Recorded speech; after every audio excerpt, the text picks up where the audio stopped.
Hello, welcome to Do-It-Yourself channel. Today I will show you how to set up shortcut to our color inversion using both volume up and volume down keys in Samsung Galaxy Z Fold5. To set up this shortcut, we have to go to settings first, then we are looking for accessibility options, and here we have advanced settings menu. Here it is, volume up and down buttons. Right now we have magnification here, but we want our color inversion to be under this shortcut.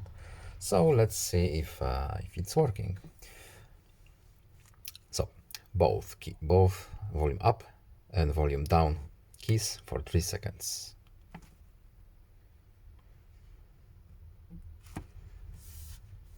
And it's working as intended. So I hope this video was helpful to you. Please leave a like and subscribe. Have a nice day and see you in the next video. Goodbye.